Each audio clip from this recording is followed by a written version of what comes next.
劇場版名探偵コナン。黒の組織歴代出演映画の反応集。ネタバレあり。第5作目。天国へのカウントダウン。間違いなく再傑作映画。この頃の絵が一番良かった。適度に丸みや柔らかさがあって。その根治の会社って映画で、普通の会社なら、社運かけたような。大型プロジェクトの、建物や施設がボロボロになるけど、全然傾かないな。さすが鈴木財閥。10年後のあゆみちゃんがとても可愛い。その子を灰原と勘違いする、間抜けなじんちゃん可愛い。パンツ丸見え。で銃弾避けられるその子強すぎん。黒の組織も仕事でおはようございます。お疲れ様です。言うたりするんやろうか。ジンは仕事の仲間のところに遊びに行ったけど、チョコケーキを食べさせてくれなかったことに、腹を立てて殺したんだっけ。最初は高木や佐藤がいなくて、白鳥がメインモブ刑事だったんだな。アメリカ同時多発テロの予言映画。タイミング次第ではお蔵入りだったか。自分の城から見える景色を、弟子の城に破壊されたんだな。展開も話も好きだけど、今思うと動機がクソだなとも思う。別の場所に別荘建てろよ。犯人の動機めっちゃ好き。やっぱ劇場版の犯人たるもの、傍目には理解できないエゴと狂気がないとね。あえたその存在が神。それだけで十分な作品。もうちょい灰原という、唯一無二のキャラを生かした、カタルシスな展開があるとよかったな。あの危機状態で子供に、エレベーターを譲ってもらう大人って一体。ラン姉ちゃんかっこよすぎん。飛び降りようって決めた時の顔が、若かりし頃のおっちゃんにそっくりでさ。ああ、おっちゃんの血ついでるな。ってしみじみ思う。ラン、コナンのためや、命がけでダイブするんを。ゲンタたち、おい。コナン、ちょっと行ってくるわ。この辺批判されてない理由何？車で脱出する時の、愛ちゃんの解説を理解したくてちょっと勉強したわ。ビルからビルのカーアクションは、後にハリウッドで実写化されたよね。あゆみちゃんは1秒を正確にカウントできる、という謎設定。あゆみちゃんが、ストップウォッチの擬人化だったことがわかるお話。ゲンタがかっこいい、唯一の映画。まず灰原さんの自己犠牲からの、それを身を挺して連れ出すゲンタ。終始灰原さんを必死に守ろうとする光彦、そして30秒思いを刻んだあゆみちゃん。どんな時でも冷静な判断力で仲間を守るコナン、本当に最高のカウントダウンでした。テレビアニメ版でまだ登場してそこまで時間が経っておらず、自分の居場所を見出せない頃の愛ちゃんが、少年探偵団に居場所を見つける方がになっているのもいい。第13作目。漆黒のチェイサー。追跡者の意味と、酒の後に飲む、その酒より度数が低い飲み物、酒もか、のダブルミーニングだよね。予告の夢落ちに怒ってる人おるん？この段階で正体バレるわけないやん。予告ではコナンを見つける有能だが、実際は正体突き止めた有能を、殺しちゃう無能な仁さん。スパイと裏切り者だらけの上に組織に忠実な、有能ばかりを味方が殺していく闇の組織。そもそも仁って新一のこと、別に恨んでないやろ。遊園地で遊ぶの邪魔されただけで。国内の警察オールスターズのみならず、黒の組織まで出てお祭り感満載。楽しかった。探偵たちのレクイエムと同じ監督だよね。オールスター。みたいな作品が得意なのかな。おっちゃんについていく警察連中はバカとしか。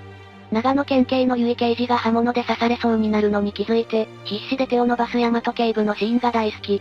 マジで電話だけの出演だったけど、平時じゃないと言えないセリフ言ってたのよかったな。灰原の、唐揚げ？まだこっそりメタボってるのね？が好きすぎる。食事管理されたい。7人も殺した犯人、影薄すぎん。火事の時にエレベーターに乗るな。エレベーターといえば、みんなのトラウマ津川館長だよな。この人数でブザーが鳴るってことは、もしかしてエレベーターの天井の上に、死体があるんじゃね？北極星と北斗七星の推理は良かったな。でもなんでわざわざ警察に、ヒント与えるチーピン残したのかはよくわからん。第5のキャラのせいにするにも、チーピン残す必要性なかったようにも思える。アイリッシュ。起点の利く江戸川コナンを見て疑いをかけ、手がかりを集め、工藤新一であることを突き止めたり、右往左往しつつも、連続殺人事件の捜査を着々と進め、解決へ進めるなど頭脳は、作中でも相当優秀な部類に入る。特にコナンの正体を突き止めたのは、黒の組織ではベルモットと彼だけであり、前情報ゼロの段階で手がかりや証拠のみを使って、突き止めたのは彼のみである。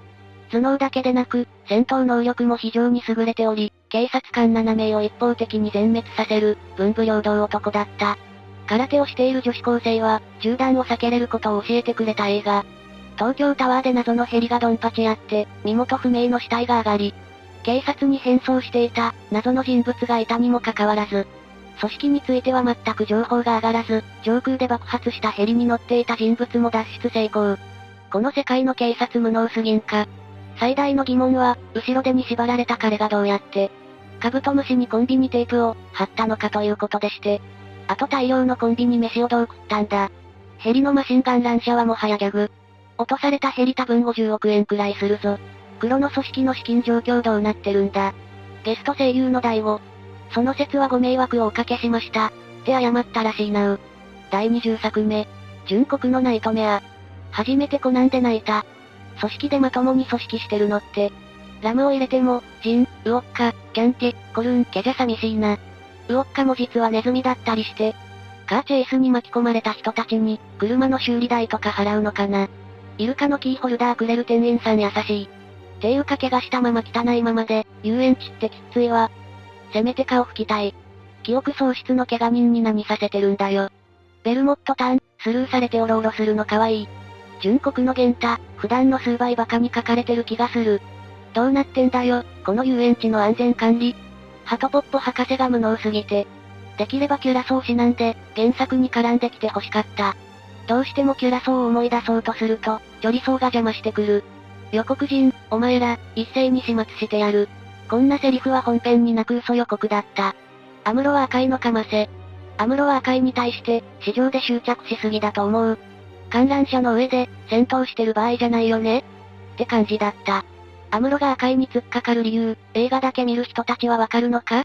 大女優なのに、素顔でレストランに長時間居座ってて、気づかれないベルモット。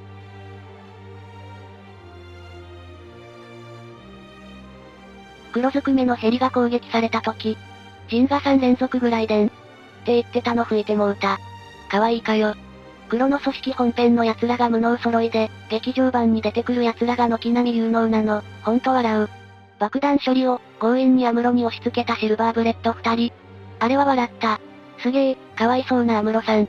終盤のコナン、アムロ、赤いの天才3人と、キュラソー VS 黒の組織という、とんでもないカードでのアクションは、終始目が離せない展開で、熱すぎた。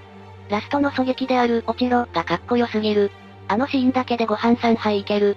キュラソーがあの後生きていけるはずもなく、組織を裏切った以上、死ぬまで追いかけ回されるか。小さくなって存在を消すかの二択となるわけなので、あの展開は容易に想像できた。それでも、今までずっと組織に尽くしてきた、マシーンにも近いキュラソーが、子供たちとの友情に生涯を捧げる。そして体に鉄骨が刺さりながらも、止まれと叫び、その身を投げ打つ。それだけでもグッとくるものがある。それを知るのはコナンのみ、という展開もいい。いや、記憶じゃない、思い出だよ。もう黒焦げになっちまったけどな。からのビーズは美しすぎる。青山インタビューで、キュラソーは死んだとは断定できないようになっています。実は最後の担架で運ばれていた人は、射的の店員さんの可能性もあります。ってあったから生きててほしいな。以上。いろいろな人気漫画の考察、反応集を投稿していくのでよかったら高評価、チャンネル登録お願いします。